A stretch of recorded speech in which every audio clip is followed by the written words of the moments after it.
स्वदेशी navigation system नाविक को मिली मान्यता। अमेरिका, चीन और रूस के बाद भारत बना चौथा देश। दोस्तों, नेविगेशन के क्षेत्र में भारत ने एक नया मुकाम हासिल किया है। भारत अब उन 4 चुनिंदा देशों की श्रेणी में शामिल हो गया है जिन्होंने अपना खुद का नेविगेशन सिस्टम इजाद कर लिया है। इसरो की तरफ से तैयार किए गए नाविक सिस्टम को इंटरनेशनल मैरीटाइम ऑर्गेनाइजेशन यानी IMO ने मान्यता दे दी है।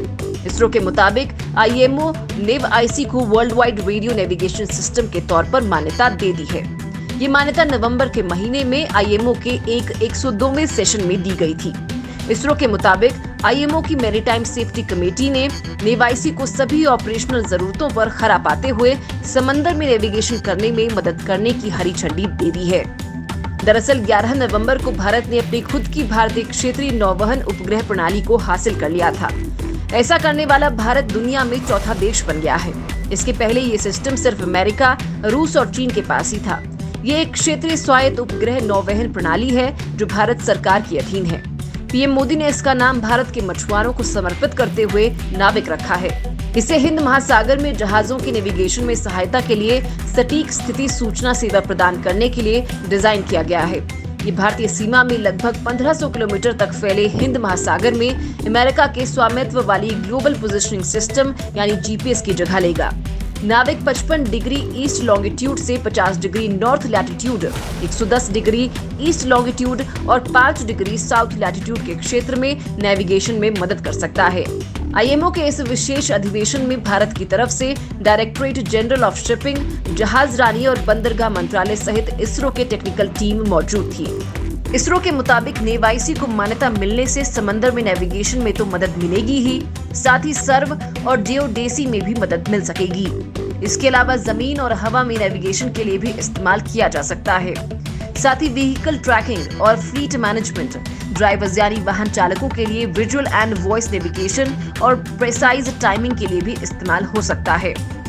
अभी तक हम इस टेक्नोलॉजी के लिए अमेरिका पर आश्रित थे। महानिदेशक अमिताभ कुमार की माने तो भारतीय जल सीमा में व्यापारी जहाज अब वैकल्पिक नेविगेशन मॉड्यूल के रूप में आधुनिक और अधिक सटीक प्रणाली यानी IRNSS का उपयोग कर सकते हैं।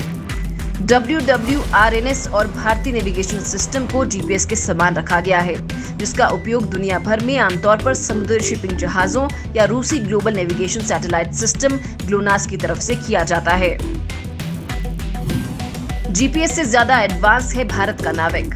GPS के 24 उपग्रह पूरे विश्व के लिए अंतरिक्ष में फैले हुए हैं और IRNSS के केवल 7 उपग्रह भारत और उसके पड़ोसी देशों को कवर कर रहे हैं।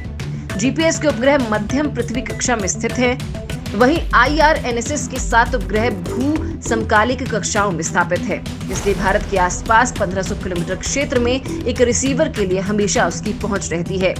नाविक प्रणाली को GPS से बेहतर माना जा रहा है।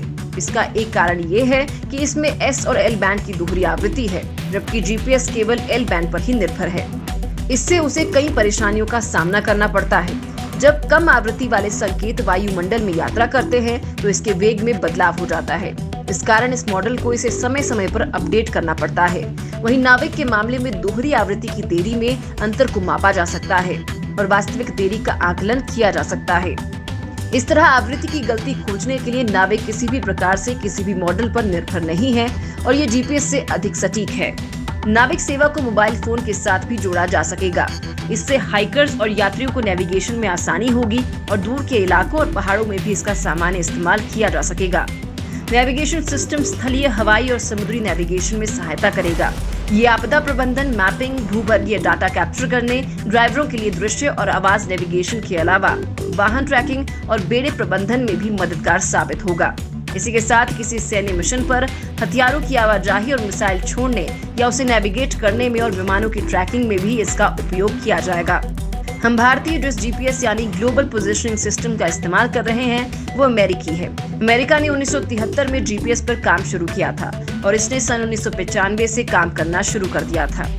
ऐसे में ये अमेरिका के ऊपर निर्भर करता है कि वो कब और कितनी GPS सुविधा हमें उपलब्ध करवाएगा।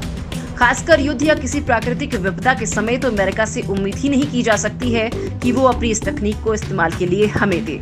हालांकि अब समय बदल गया है। बहरहाल इन्हीं समस्याओं से निपटने के लिए स्वदेशी नेविगेशन सिस्टम पर इसरो वैज्ञानिकों ने काम करना शुरू किया, जो अब पूरा हो चुका है।